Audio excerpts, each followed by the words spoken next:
mic off on me again. Republicans. I love you, Alaska. This is why I live here. This is why I am so proud to say I'm Alaskan. I'm an Alaskan woman who can connect sentences on occasion.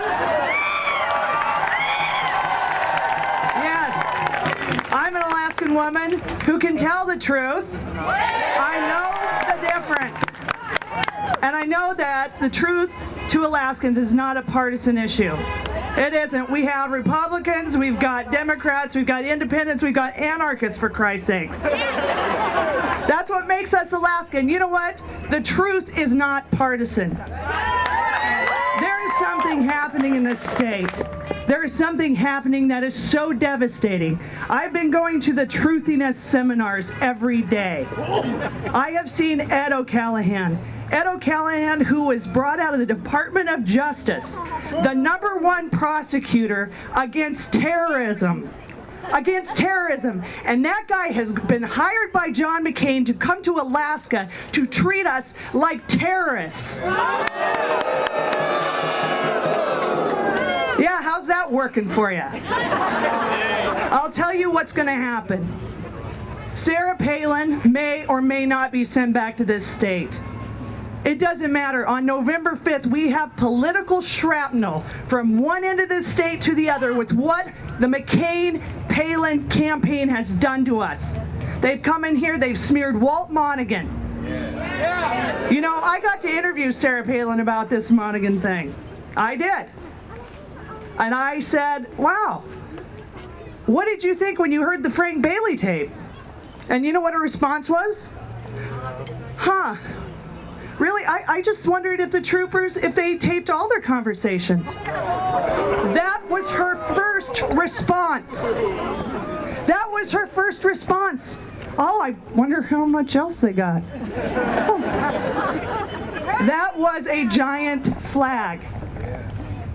You know, she also called in. I got to talk to her on the day of the nomination. Because, you know, I was hanging out with Palin bots. Because that was the one way I could get to talk to them. And you know what? She called in, she said, today is a historic day for Alaska. It's a historic day for Alaskans. And she was right. Everybody knows about moose hunting now. And apparently, I'm qualified because I can field dress a moose. I could be vice president.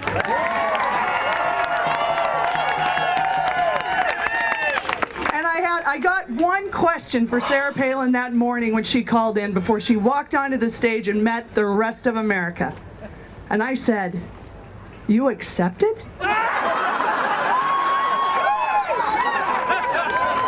I did. It reminded me when I was a little girl. I was about 5 years old and I said to my dad, "I have a really bad headache."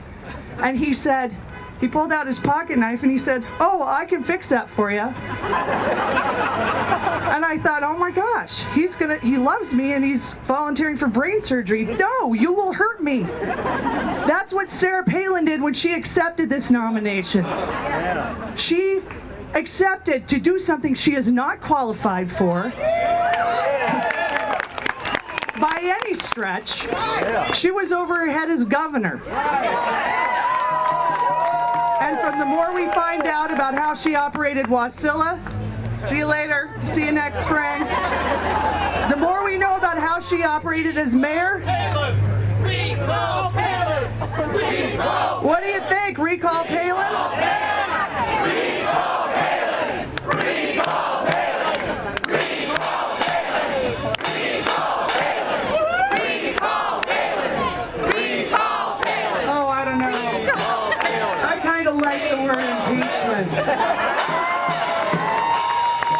Do we have the option, recall or impeachment? Can we check that box? We could do both. So anyway, Alaska, I think this is great. I think America's actually finding out about who Alaskans really are, and I think Alaskans are finding out about who Sarah Palin really is.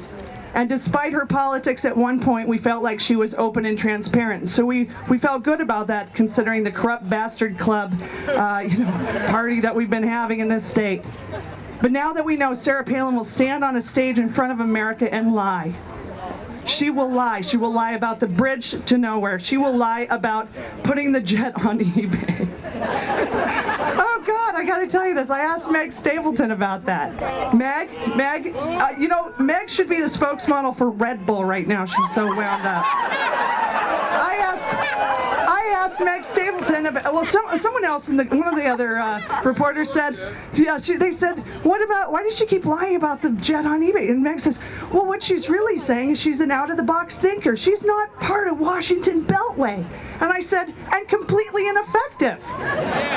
So she thinks out of the box, and she doesn't, and it's not effective. She didn't sell it, and we lost $600,000. So I think this is the time that Alaskans are starting to stand up and see who we really have as our governor.